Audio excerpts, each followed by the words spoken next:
श्री शिवाय नमस्तुभ्यम. आपले धार्मिक संग्रह व कथा या यूट्यूब चॅनलवर स्वागत आहे.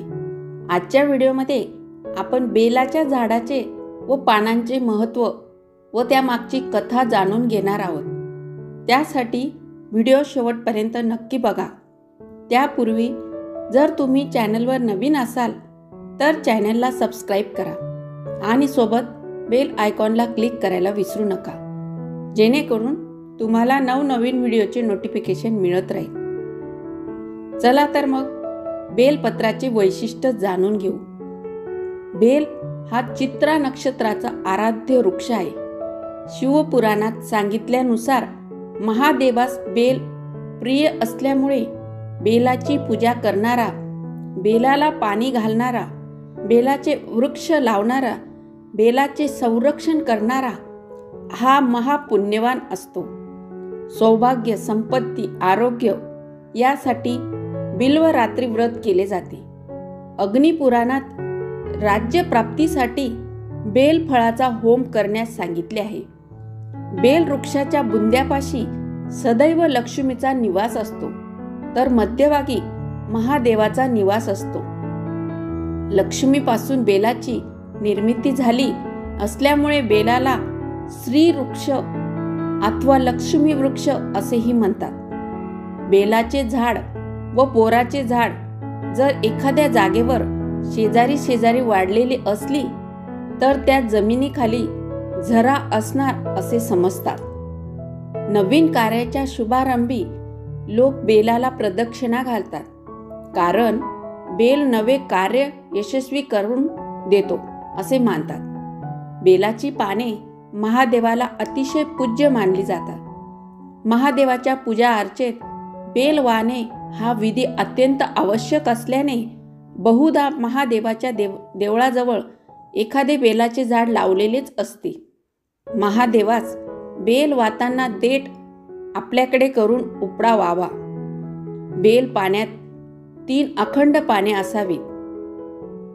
सर्वप्रथम बेलपत्र स्वच्छ पाण्याने चांगले धुवा. मान्यतेनुसार शिवलिंगावर 3 ते 11 बेलपत्र अर्पण करणे शुभ असते.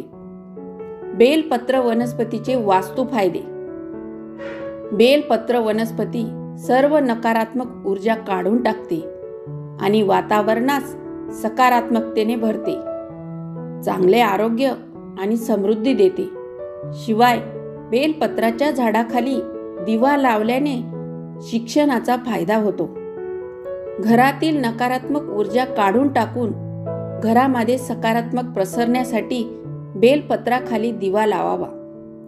घरातील चंद्र समस्या टाळण्यासाठी घरामध्ये बेलपत्राचे रोप लावावे. वाईट नजर घरापासून दूर ठेवते. बेलपत्र वाढवण्याची उत्तम दिशा म्हणजे घरातील सोबतींचे आरोग्य राखण्यासाठी आणि घरातील सोबतींमधील मतभेद दूर करण्यासाठी वायव्य दिशा ते मध्यभागी ठेवले पाहिजे.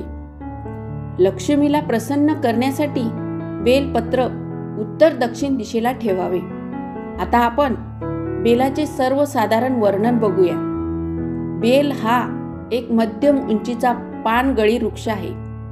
बेलाची झाडे मध्यम उंचीची असतात. झाडाच्या फांद्या काटेरी असून फुले हिरवट पांढऱ्या रंगाची असतात. यास उग्र वासाची चेंडूच्या आकाराची फळे येतात.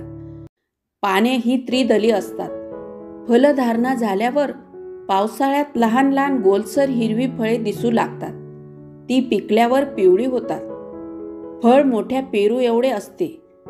फळ गार, चिकट, गोड, केशरी रंगाचं असून त्यात असंख्य छोट्या चपट्या बिया असतात.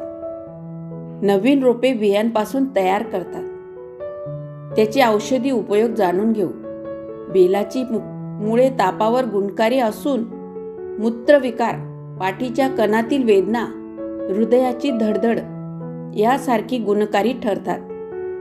पाने पाचक असून वात व कफ यांचा नाश करतात व मधुमेह, नेत्रविकार, बधिरता, अतिसार यावर गुणकारी ठरतात.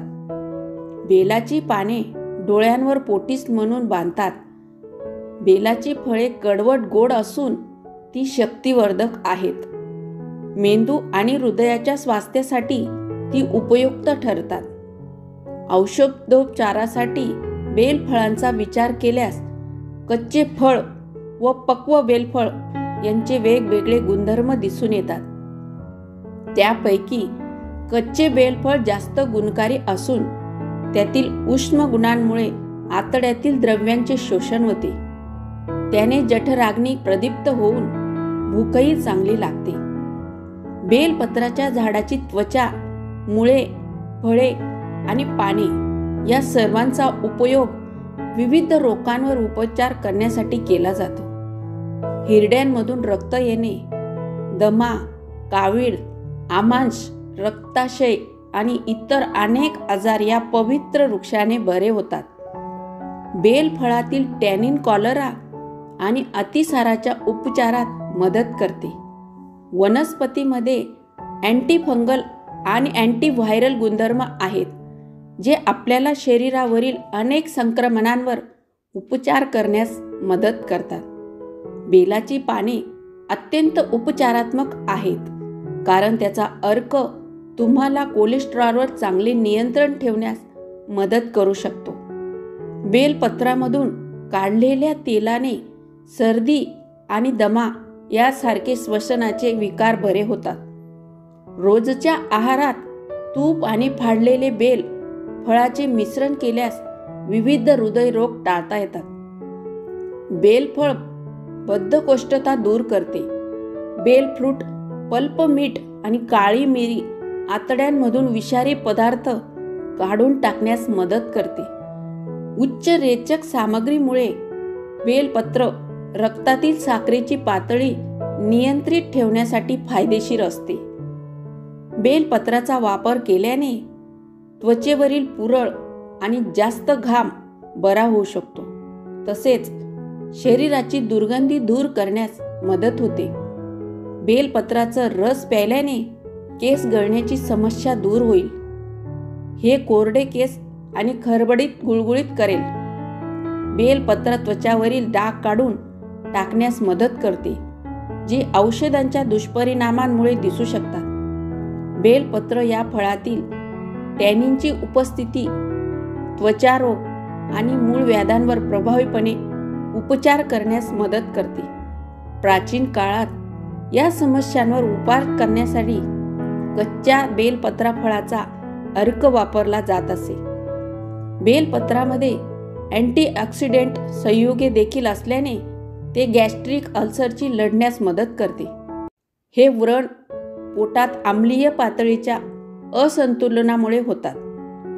बेलपत्रा फळाचा अर्क देखील प्रतिजैविक कारक असल्याचे सिद्ध झाले आहे. अनेक संशोधकांनी असा निष्कर्ष काढला आहे की ते शरीरातील अनेक संक्रमणांवर उपचार करण्यास मदत करते. शरीरात व्हिटॅमिन सीच्या कमतरतेमुळे स्कवी रोग होऊ शकतो. हा रोग एखाद्या व्यक्तीच्या रक्तवाहिन्यांवर परिणाम करतो, परंतु बेलाने उपचार केला जाऊ शकतो. बेलपत्र एक समृद्ध जीवनसत्व स्रोत म्हणून एखाद्याच्या आहारात समाविष्ट केल्यास हा रोग बरा होऊ शकतो. बेलच्या अर्कामध्ये दाहक विरोधी गुणधर्म देखील असतात. फक्त सुजलेल्या भागाचा बेलचा अर्क लावायचा आहे. रेचक भरपूर प्रमाणात असल्यामुळे रक्तातील साखरेची पातळी नियंत्रित ठेवण्यासाठी बेलपत्र उपयुक्त ठरते. आहारात समाविष्ट केल्यावर ते तुमच्या स्वादुपिंडाला ऊर्जा देते.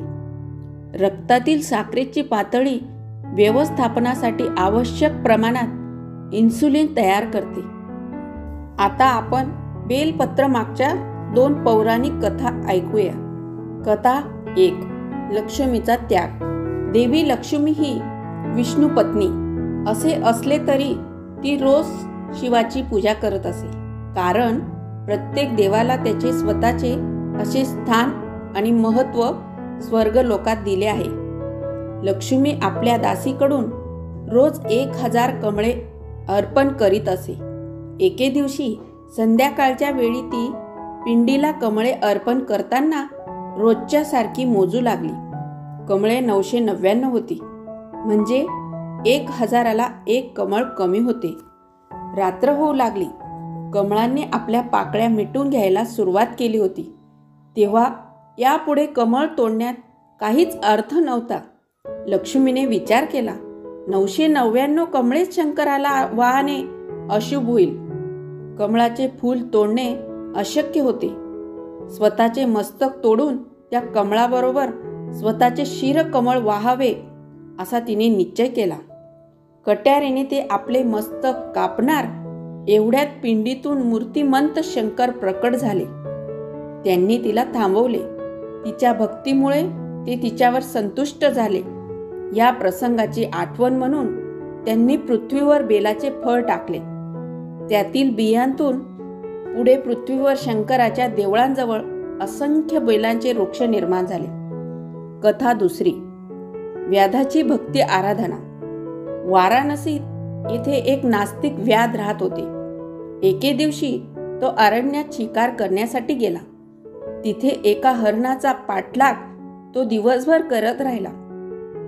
पान त्या हरिणीने त्याला हुलकावण्या दिल्या आणि रात्र पडू लागली, तरी त्याला त्याची शिकार करता आली नाही. एवढे होईपर्यंत तो अरण्याच्या अगदी आतल्या भागापर्यंत खोलवर पोचला होता. दिवसभर त्याला उपवासच घडला. आता परत वाट शोधित घरी जायला त्याला शक्तीच राहिली नव्हती. तेव्हा ती रात्र तेथेच काढायची त्याने ठरवले. तो एका बेलाच्या झाडावर चढला आणि स्वस्तपणे झोपता यावे म्हणून थोडेसे सुरक्षित अंथरूण तयार करण्यासाठी त्याने बेलाची पाने खाली टाकायला सुरुवात केली. या बेलाच्या झाडाखाली शंकराची एक पिंड होती. व्याधाने जी पाने तोडून खाली टाकली ती पिंडीवर पडली. पहाटेपासून शिकारीच्या मागे लागल्यामुळे त्याने काही खाल्ले नव्हते. म्हणजे त्याला आणायचेच उपवास घडला होता. तो दिवस होता महाशिवरात्रीचा. शंकराच्या आराधनेतील सर्वाच्या सर्व गोष्टी व्याधाला नकळत त्याच्या हातून घडत होत्या. या आराधनेमुळे श्री शंकर प्रसन्न झाले आणि त्यामुळे नास्तिक असूनही तो पारधी मरण पावल्यावर थेट स्वर्गाला गेला.